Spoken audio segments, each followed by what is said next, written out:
Hello everyone. This is pre-webinar presentation. Before we begin with our webinar, I would like you to request, please introduce yourself in the chat window with your name and what you are currently doing.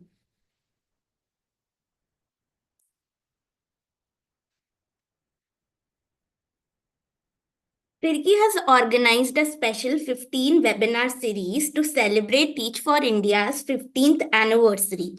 The series 15 Sparks of Change will feature exceptional alumni who have made a lasting impact in the education sector and beyond. Through this series, we are trying to aim uh, to prepare future educators, to get you innovative teaching and learning approaches, also to get you a glimpse of leadership and management in education.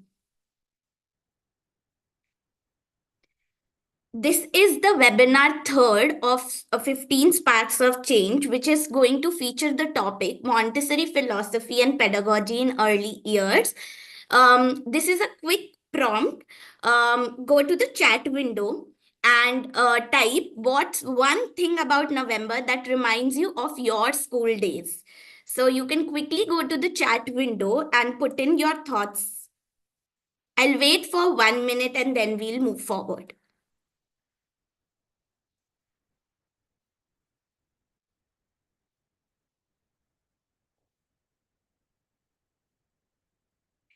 I can see someone typing Children's Day, school picnic, sports competition in the school, Children's Day.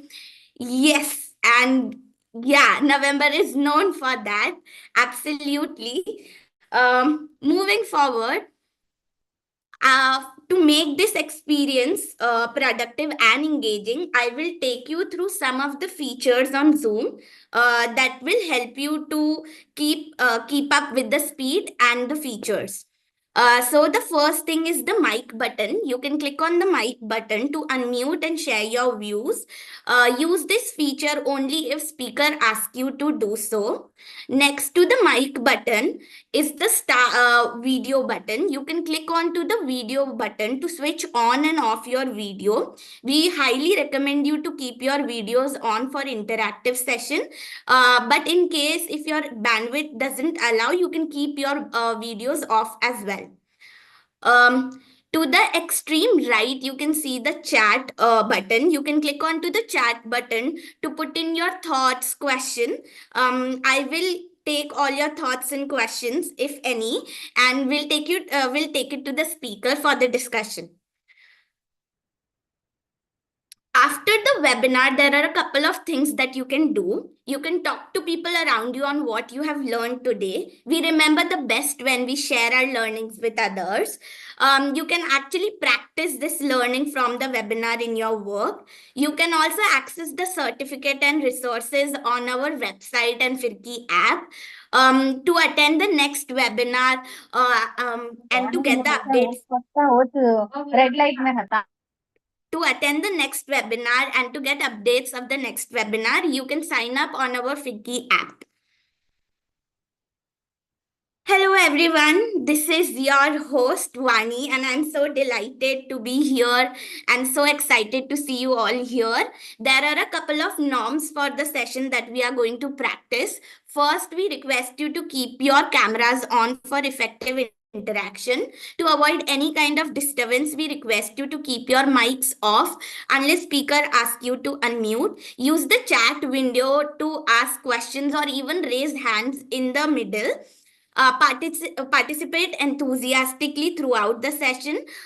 Take notes to capture your learning, and please remember to keep it as a safe space. Finally, welcome to the webinar, Montessori Philosophy and Pedagogy in Early Years. Let us quickly meet our speaker. We have Sruthi with us. She started her career in education by doing the Teach for India Fellowship in 2016. She worked in public schools at grassroots level to understand the landscape of education in our country.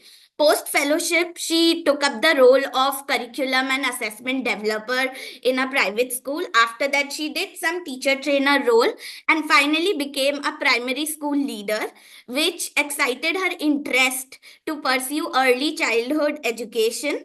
After that, she did two diplomas in Montessori, along with a certificate in early education leadership from Harvard Graduate School of Education.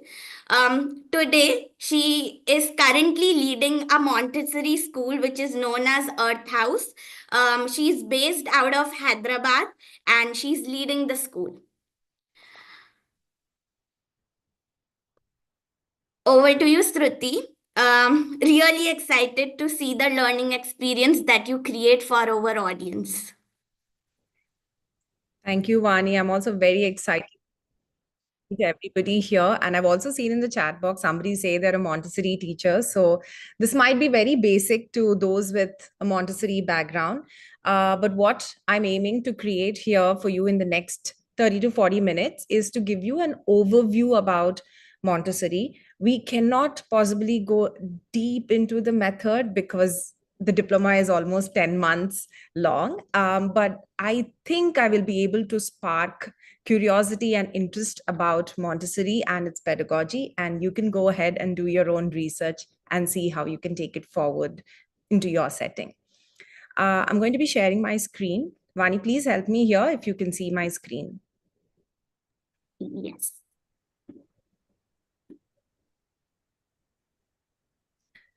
So is my screen visible? Yes, it's visible, Sruthi. Okay, great.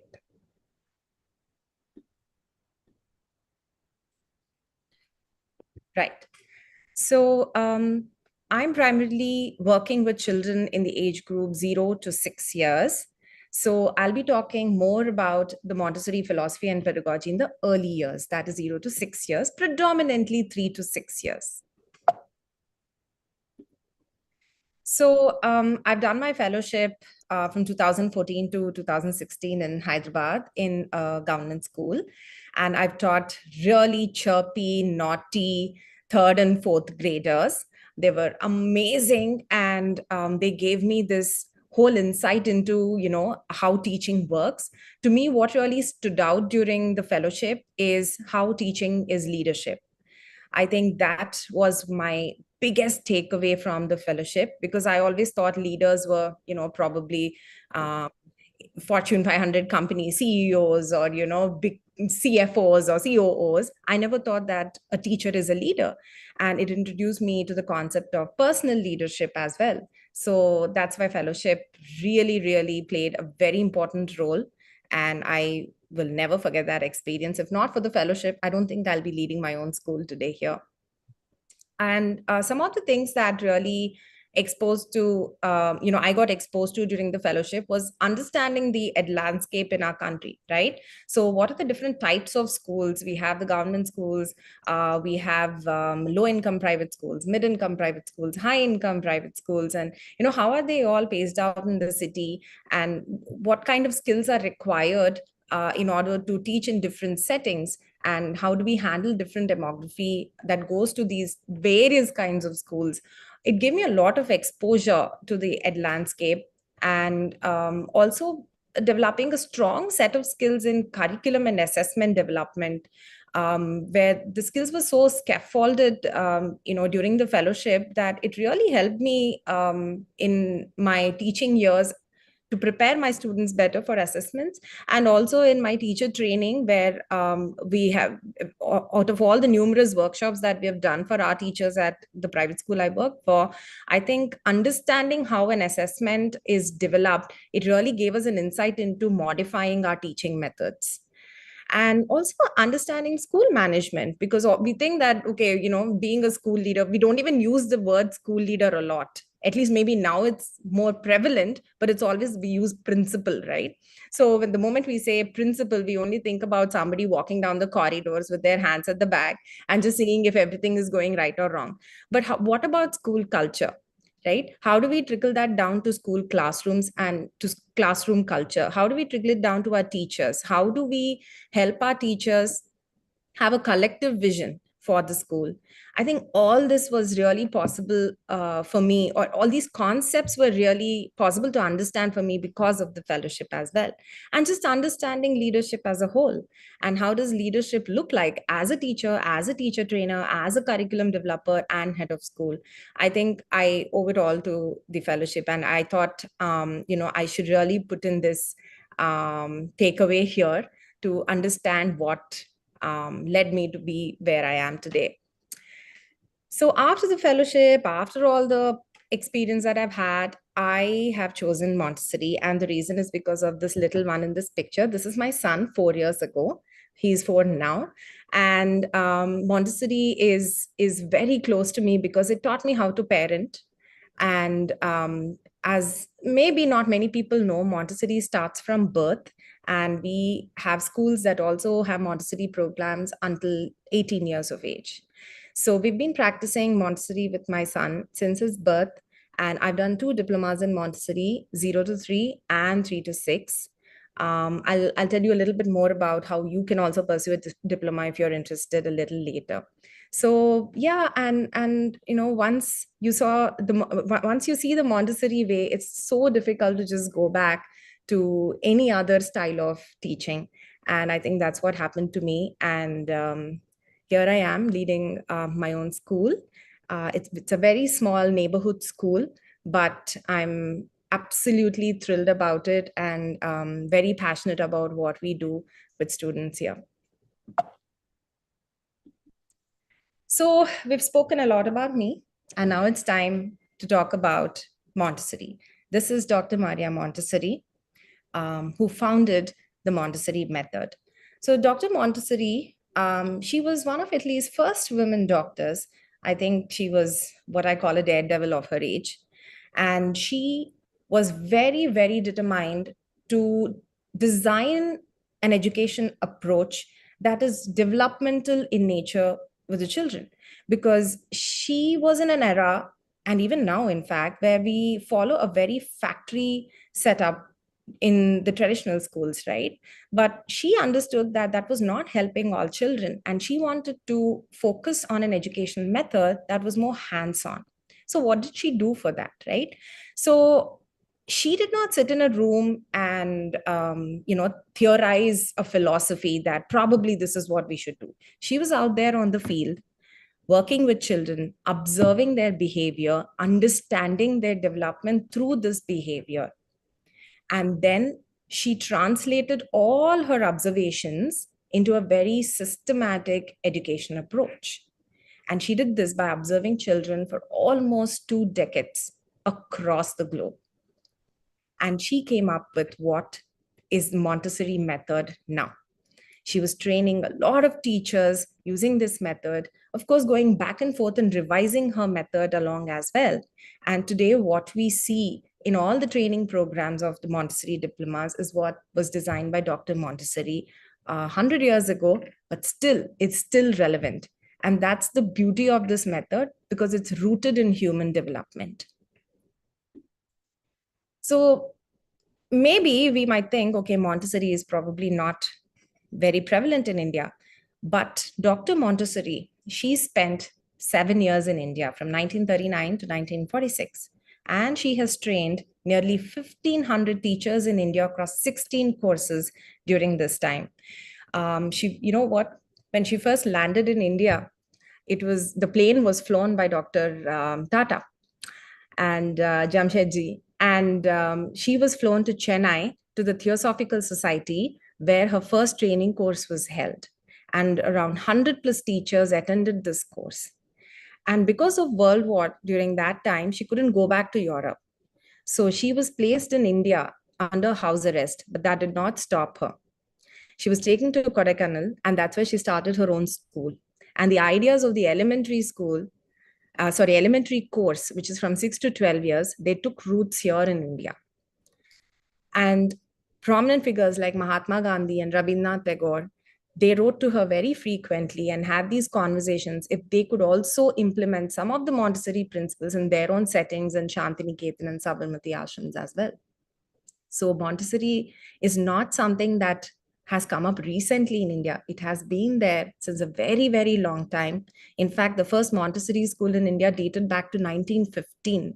If you can, just Google Montessori history in India, you'll see all of these and some beautiful photographs as well. So you see here in this photograph, Dr. Montessori just sitting and observing children work with a lot of materials, right? This is how classrooms look like even today. So great. We spoke about Dr. Montessori, who was the founder of the method. But what is this method, right? So it is an alternative pedagogy, and it is an educational approach that is strongly rooted in a philosophy. And this philosophy is backed by scientific observations in the form of pedagogy. Both philosophy and pedagogy go hand in hand. They're not mutually exclusive. Without the philosophy, the pedagogy doesn't stand true. Without the pedagogy, the philosophy is not very effective either. But the fundamental belief of the method is that learning is innate to the child, and learning the child, it comes very naturally to the child to construct themselves.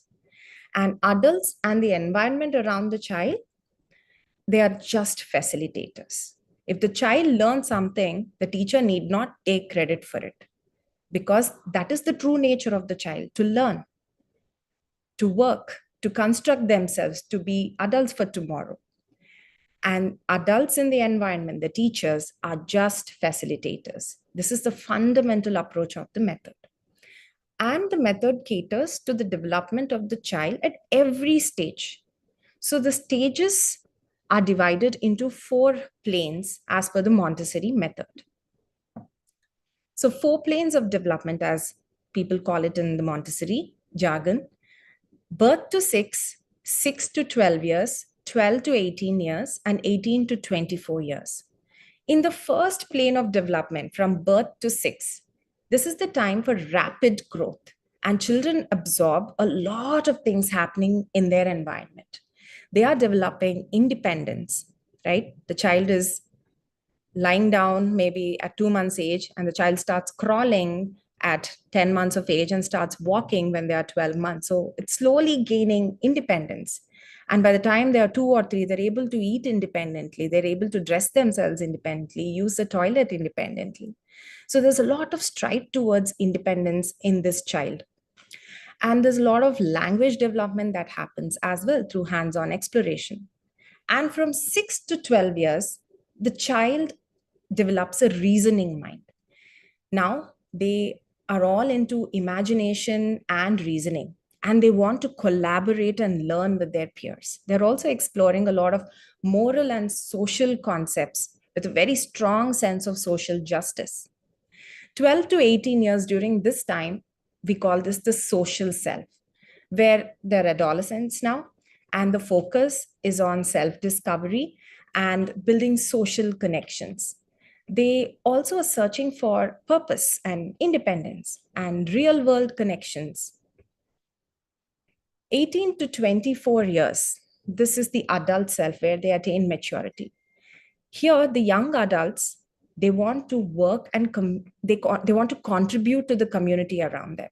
They want to know what is their personal goal, what is their professional goal, how do I contribute to the bigger good? How do I contribute to this cosmos? This is where they're at. And at every stage of life, Dr. Montessori believes that learning must be done in a very developmental way. So all the activities that you see are designed in such a way that they follow the innate human tendencies of this child. What are the needs of a child from birth to 6? What are the needs of a child from 6 to 12 years? What are the needs of the child from 12 to 18 years? The activities are all designed around these developmental needs, so that only academic goals are not our focus, but also all-round development, personality development. So what are some of the core principles of the Montessori method?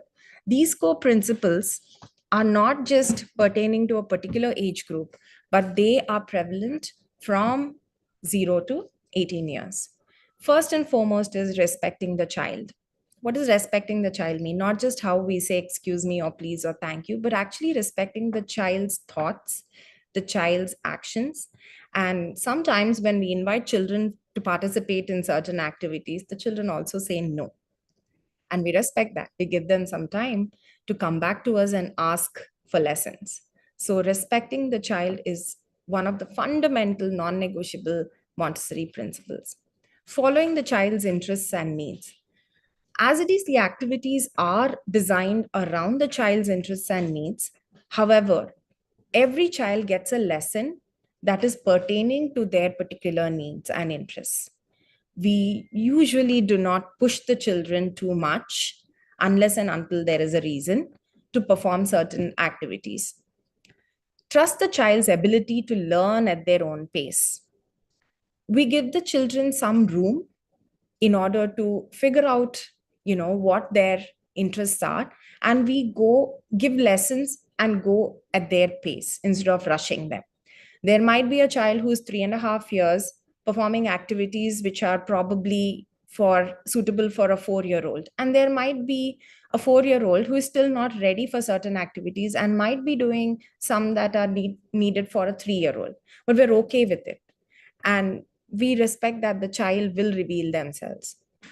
All the activities in the Montessori method, they are hands-on, because Montessori believed that hand is the instrument of the mind. It is through the hand that the mind learns, which is why all the activities you see are completely hands-on activities. Every concept that the material is actually designed for. Freedom inculcates self-discipline. So this is a little controversial. There's a lot of freedom given to a child in the Montessori environment. Of course, freedom within limits, and the limits are very well communicated to the children as well. Freedom to choose an activity that has been presented to them. Freedom to repeat this activity as many times as they like.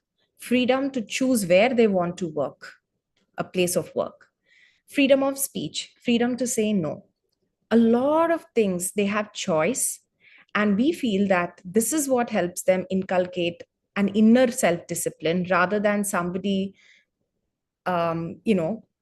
forcing the child and calling it a discipline. Sensitive periods.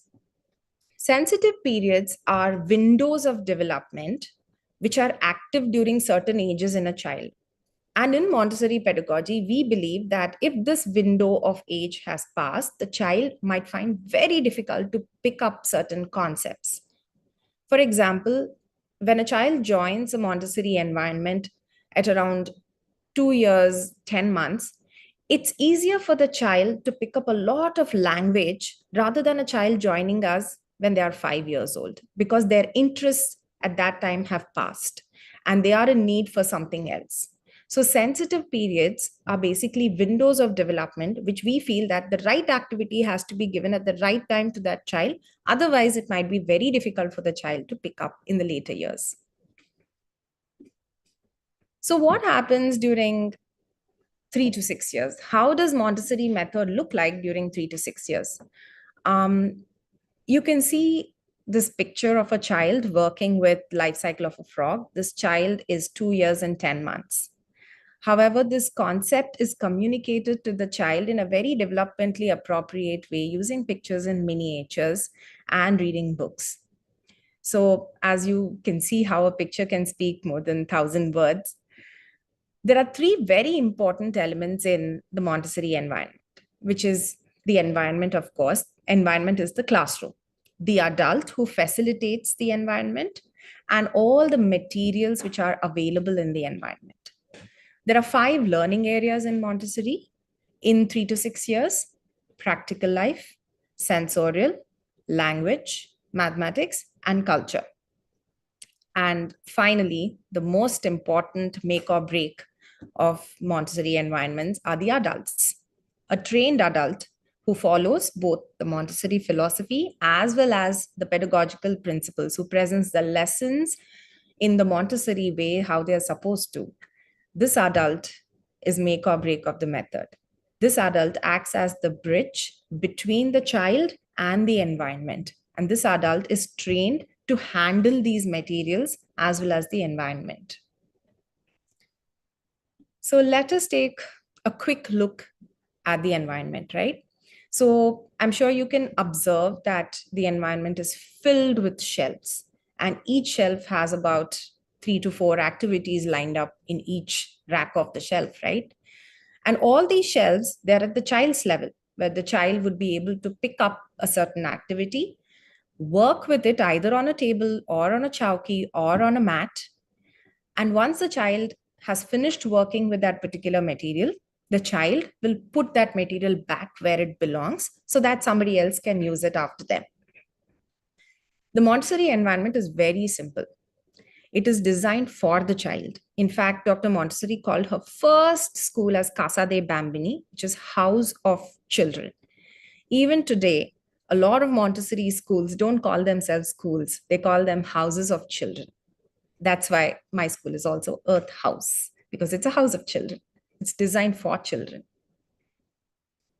You see here how even the sink, the kitchen sink, where the children wash their dishes after eating or doing some food preparation activities, it is of the child's height. You see there's a child sitting at the chowki there and doing a pounding activity. And you see another child at the window, probably because he realized the windows are very dirty and he wanted to clean it up. These are all practical life activities, and they are for the environment. You see another child here at the wash basin, washing his hands, probably also looking at the mirror. So all of these at the child's height, everything accessible and in reach for the child, so the child can be independent. There's another child watering plants outside and scrubbing a table. So the environment is very conducive for the child so that they can be independent. The materials. So what are all these wooden materials, colorful materials on the shelves, right? Are they just toys? No. They are materials developed by Dr. Montessori during her time. Obviously, she has taken inspiration from some of her mentors as well and modified them based on the observations of her working with children. These materials help the child learn certain academic goals. Every material you see on the shelf has a direct aim and an indirect aim. And we progress the children from one material to the other after the teachers make observations and we feel that the child is ready for the next material. So the materials are also organized in a very progressive manner. So coming back to the 5 learning areas of Montessori, we have practical life activities. Probably the first set of activities that the child is presented when they enter the environment.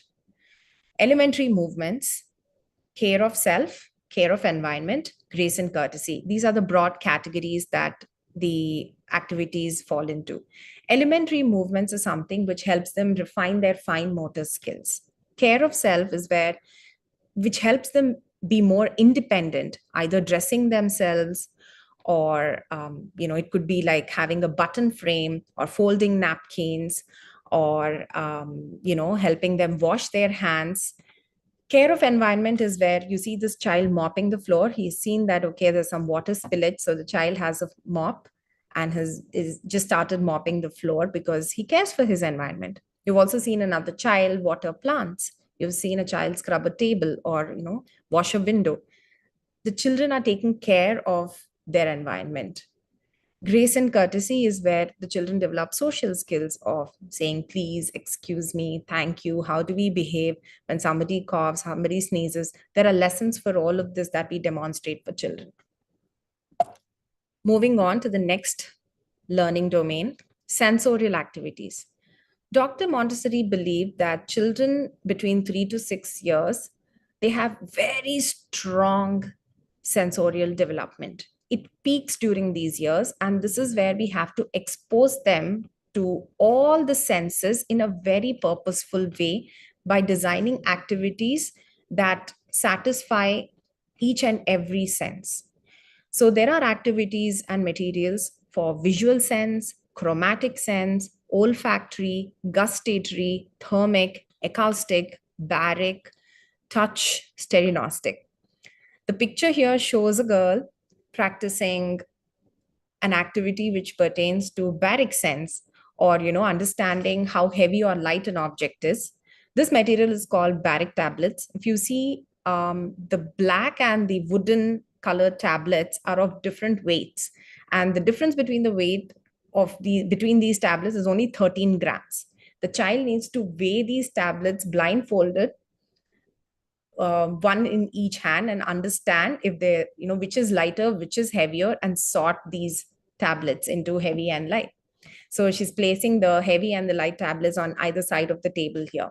So this is to practice the baric sense. If you can see some colorful bells behind her in the last rack of the shelf, you can see the blue and white and yellow and red bells, right? That is for acoustic sense, where again they have to use blindfolds and match the tone of the bell when they are put in a mixed up manner.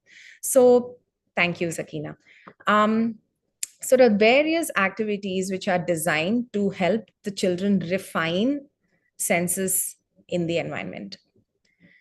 And also, 0 to 3 years is when the child is gathering all the impressions, sensorial impressions in their environment. It is during 3 to 6 years that the child is able to categorize, because language is also very prevalent during this age. Sensorial education helps in the child categorizing all the things that you see in the environment. For example, heavy and light, which is heavy, what is light? Or categorizing, a light color from a dark color, or categorizing what is short, what is long.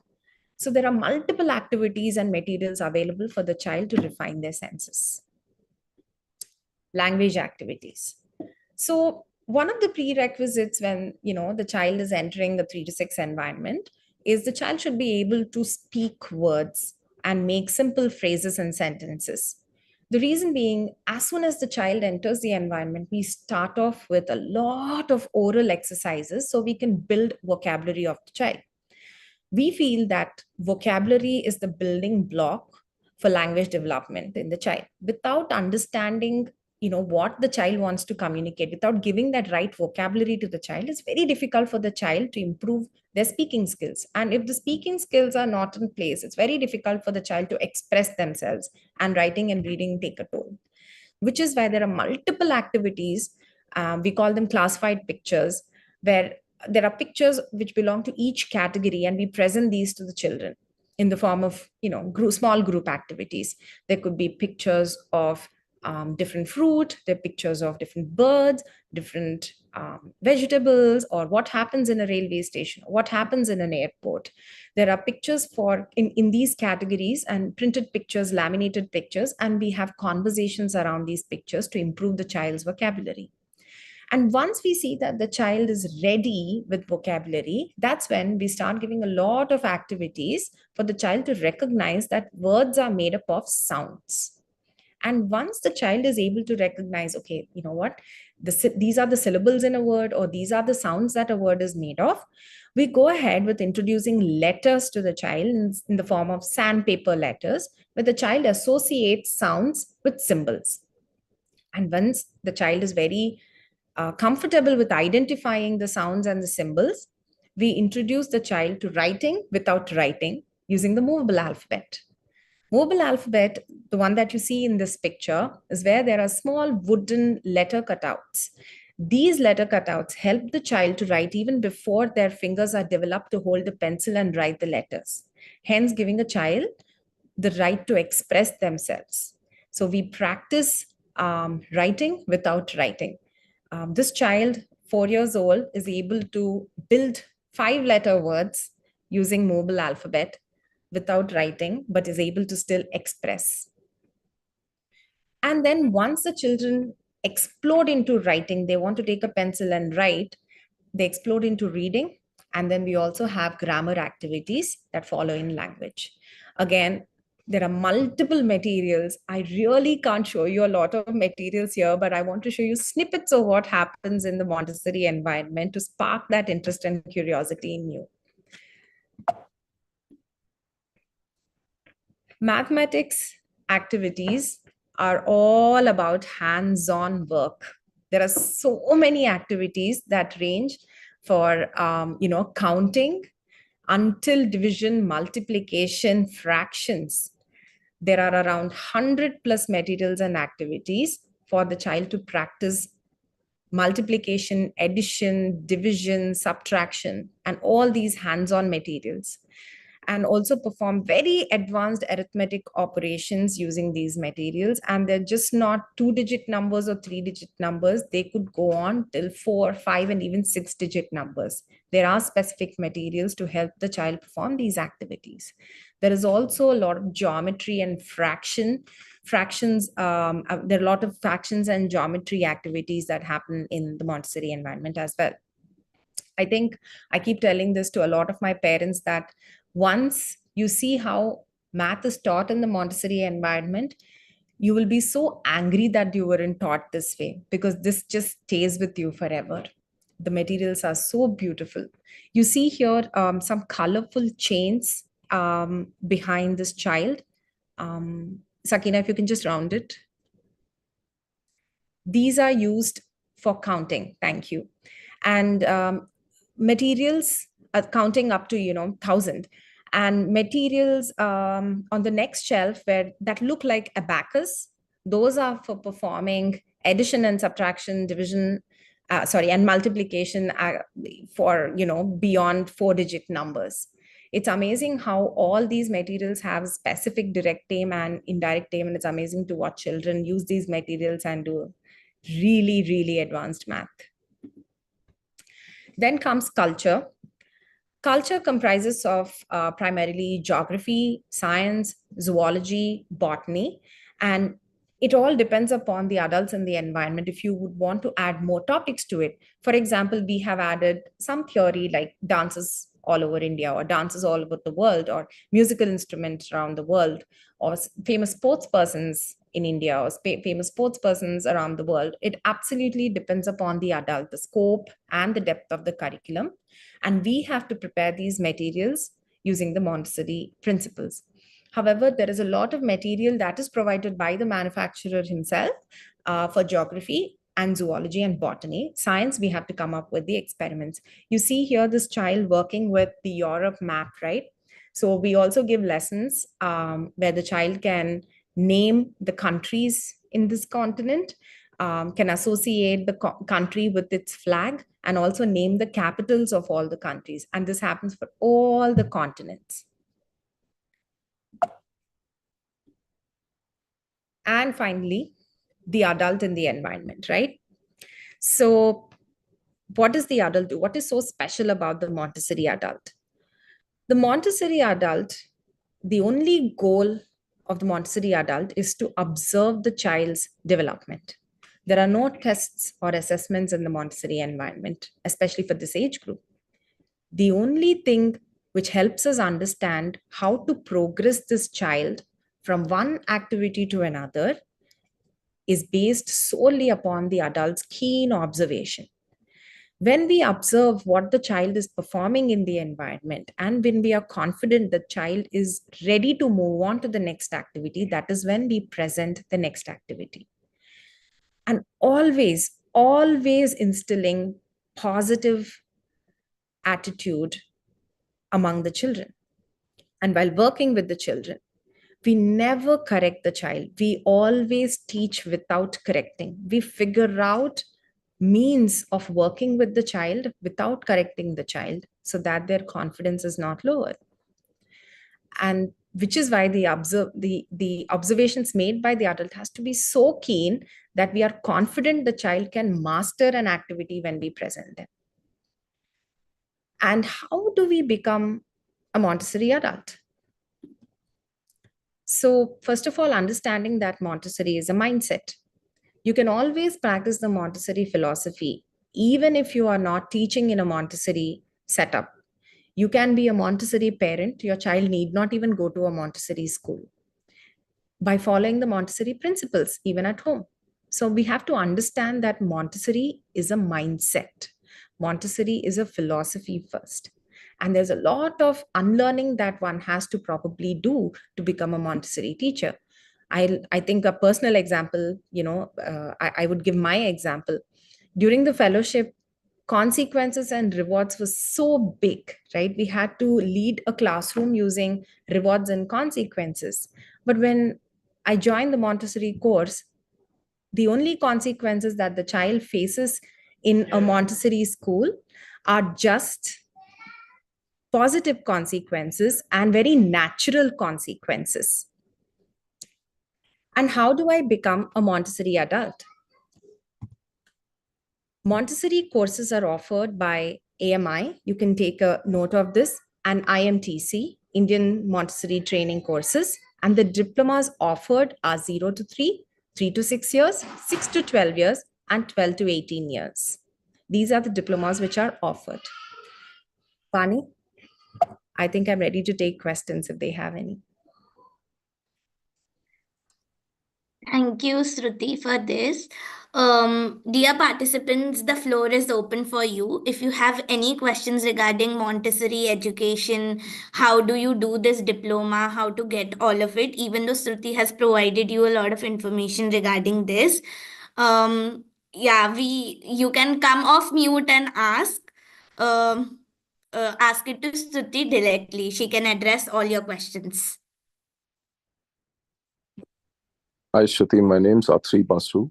You mentioned consequences for kids in Montessori being only positive. Can you give us a few examples of these consequences and how they were different from what you did in the fellowship? So we all know what we did in the fellowship is mostly about giving rewards for anything positive that the children have done, or negative consequences could look like having a group tracker, removing points if any particular child has not followed a particular rule. In the Montessori environment, there are a lot of natural consequences that happen. For example, if there's something, we have a lot of objects which are breakable in a Montessori environment. There are a lot of ceramic items that we keep purposely so that the child understands how to handle these. And some of these are very, very dear to the children. And once in a while, breakage happens. Children, not willingly, but, it could happen to even an adult. So breakage happens, and children sometimes are very upset about not having that item in the classroom. So we gently tell them that this activity is not available because there's a breakage. And when the activity is not complete without that particular item, this activity is removed from the shelf and it will be available only when we find a replacement. So this example is very fresh in my mind because it happened yesterday. And this is a natural consequence that the children have to understand. It is not something that where something is taken away from them, right? When I say positive consequence, we don't express the appreciation or consequence in terms of something that's not tangible. For example, we never say good job or well done. We make it very specific in terms of appreciation, that I see that you built a 5-letter word using the mobile alphabet. I think that's a great achievement. Congratulations on it. So we very specifically call out the action of the child rather than appreciating a particular trait. That's what I meant when we said there are positive consequences and natural consequences in a Montessori environment. Thanks. That helps. But so let's say we don't have Montessori equipment in school, but we've got students who maybe aren't doing homework, or they're willfully not engaging in the way that I would want them to engage. Now, in these situations, what are consequences, if at all, any? It would be very difficult for me to answer that questions because I really do not know your setup. And to answer that question, I think you should also have a deeper understanding about how a Montessori environment functions. So the entire culture of the environment right from the beginning matters. I will not say, I mean, it'll be very wrong on my part to say that you can just take few of these concepts and apply in your setting, because I understand that the culture might be very different. So I think the culture in totality also matters right from the beginning, rather than taking few things out in isolation and applying them. I'm not sure if that convinced you. No, it's not about convincing. I've been trying to. I studied in the Montessori system myself, and I've been trying to figure out without the funding required to actually set up a full Montessori environment, how do I incorporate a lot of those philosophies and make it work? So I was just wondering if you had any thoughts or ideas, but I understand what you're saying. Thanks. Harshita, you can go next. Yeah. Yeah. Hi. I have, I think, two, three questions. So, the first one is, since there's so much observation and very specific observation of the students that's required, what is usually the like the kids to the facilitator ratio that you have? And uh, okay, I'll just ask my questions so you can answer them easily. So the second one was, does this also work with neurodivergent kids who might not develop in the same way as other children, neurotypical children would? Yeah, I forgot the other question. I'll once I remember, I'll ask you. Okay. So to answer your first question, usually 35 children to 2 adults. That is the ratio we maintain. And 90% of the lessons we give in a 3 to 6 environment are individual. So, which means we give one-on-one lessons to children. And when there is a new lesson presented to the children, that's when we are with the child. And when we are confident that the child is able to carry on that activity by themselves, we are going to step away. So you see that in a Montessori environment, all the children are working independently by themselves and choosing what they want to work with among the activities that are already presented to them. The second question is very tricky.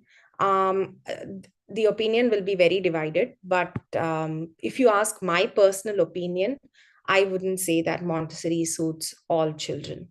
Even among neurodivergent children, it may suit some children, it may not suit some children. In a very practical, I've seen practical examples of it. And contrary to what a lot of people say over the internet, that Montessori is for all children, I do not agree with it.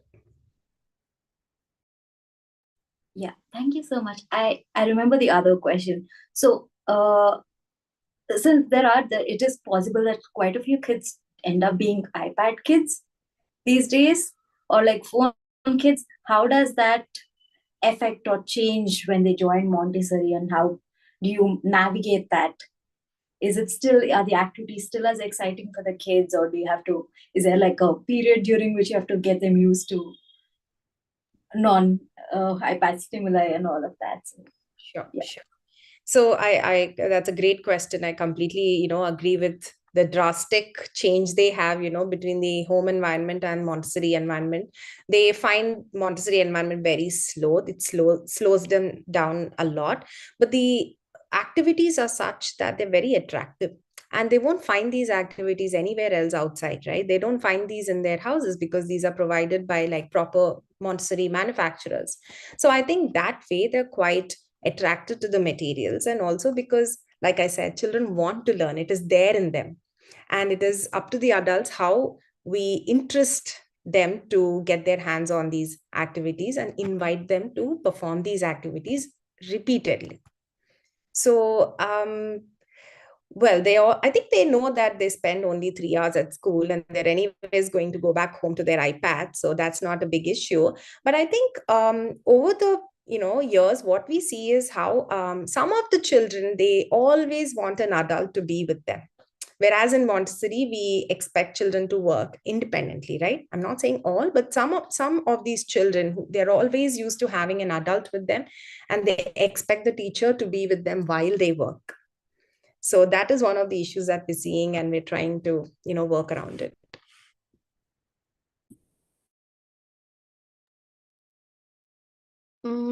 Okay. Shruti, we have some of the questions on the chat as well. So I'll read out to you. Ranjana has asked, are there any online trainings where they can get to know about Montessori education? So there are quite a few online trainings happening thanks to COVID, because I don't think before COVID, none of the Montessori institutes believe that the training can be delivered online. So I think in COVID, everybody thought, okay, this is possible. And it is not only a possibility, but also a requirement to reach more people to attain Montessori diplomas. There are certificate courses which last for probably a couple of weeks that happen now and then. You can take a look at AMI website, and these certificate courses help you to be a teaching assistant but not a teacher. So for teaching, you should be doing a diploma which helps you understand how to work with children using the materials. And in India, we do have a 0 to 3 course that happens in Bangalore, and 3 to 6 we have it in Hyderabad, Bangalore, Kolkata, Bombay, and Chennai. And we do have 6 to 12 courses as well happening in Hyderabad, Bangalore, and Chennai. And we do have 12 to 18 course. Somebody asked if 12 to 18 courses is available in India. It is. It happens in Kodaikanal. So you can also take a look at that. All these, all the information is available on the AMI website. You can take a look at it. IMTC, Indian Montessori Training Courses, offers an online diploma, provided you get to attend practicals probably once a month at a center assigned in a particular city. But the theory happens online. So you can also take a look at Indian Montessori training courses. Okay, there is one more question. Dhriti has asked that how do I get to know more about the Montessori method and the resources that you have spoke about? Where to look at it? So if you're curious about the Montessori method, how do these presentations work? What are all these materials about? A number of websites which have these presentations, montessorialbum.com, infomontessori.com, all these websites. I'll probably put it in the chat, and then Ovani, maybe you can share it with them. I'll gather some of these websites. So you can read up about, the theory of each learning domain and also understand how these materials are presented. Great. I am looking for any other question that I have missed. I don't think so. Yeah. If anyone else has any question, you may come off mute or even put it on the chat box. I can take it up to Shruti. Yeah. I see a question. Does the diploma help for classes 6 to 10? So if you're talking about, you getting a Montessori teaching diploma, will that help your students, in classes 6 to 10? If that's the question that you have, you need to have the entire Montessori setup in place, the entire classroom in place, for you to practice what you learn in your diploma. Because in the diploma, they will teach you how to teach using the materials which are available in the Montessori environment. So you need to have the entire setup for you to teach in the Montessori way. That is the limitation that all of us have in regular schools. Okay, we have Vijaya Lakshmi raising her hand. Go ahead, please. Yeah. So, Shruti, my question to you is, somewhere I heard you say in a very positive vein that in the Montessori methodology, children are not corrected. Right. Now, I want to understand the difference between this and, allowing children to make mistakes and learn. So, how do you distinguish between these two is something I was a little curious to know from you. So that's a great question. So allowing children to make mistakes and learn. So we do not have erasers in the environment. We only have pencils in the environment and sharpeners. So where we don't even, we don't see a requirement for the child to erase what they have written. They can just cross it if they want to, and they can continue writing. Or imagine, I'm not sure if you can recollect this pink tower, which has 10 cubes. It's a very iconic Montessori material. And sometimes children stack it, from when they stack it from big to small, they make mistakes. And we as adults observe that they made mistakes, but we do not go to the mat and immediately correct them. We observe them. And if it's very in a repeated manner, then we go back to the lesson and present. So that's what I mean by saying we teach without correcting. So where we don't, just when we spot that one single mistake, we don't go and correct. We give it some time. We try to understand why this particular child is making that mistake and how can we come up with ways to help the child. That's what I mean.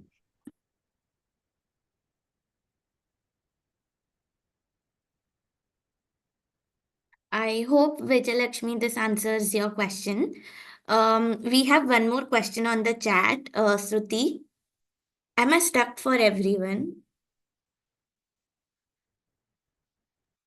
No, Vani, you're good to go. Shruti, can you hear me? Yes. Okay. So we have a next question on the chat. Vandana has asked, what is an ideal time for a 5-year-old to be in a school that practices Montessori teaching? Is this 5-year-old without any Montessori experience? Until 5, they have not been in a Montessori school, is what it means, right? Yes. She has answered on the chat. Yes. Okay. So when the child child should have been in a Montessori environment when they were 2.5 years, I would say. What happens is if the 5-year-old is put in a Montessori environment, they would have already missed 2 years of preparation. So the ideal time for them to be in a Montessori environment should have been 2 years, 10 months, or 2.5 years. And it's very sad that a lot of schools don't take children without Montessori experience into the elementary program, which is 6 to 12 years as well. In fact, some of the schools, they transition children only from their own 3 to 6 environments to the 6 to 12 as well. They don't even take outside children despite having Montessori experience.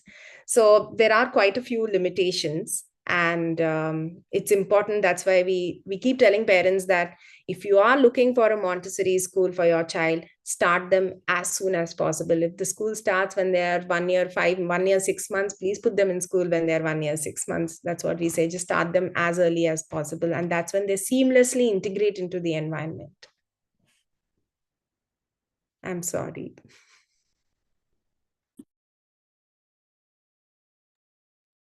Okay. Yeah. I guess we don't have any questions on the chat currently. If by chance I have missed anyone's question that is on the chat, you can please feel free to come off mute and share here. Yeah.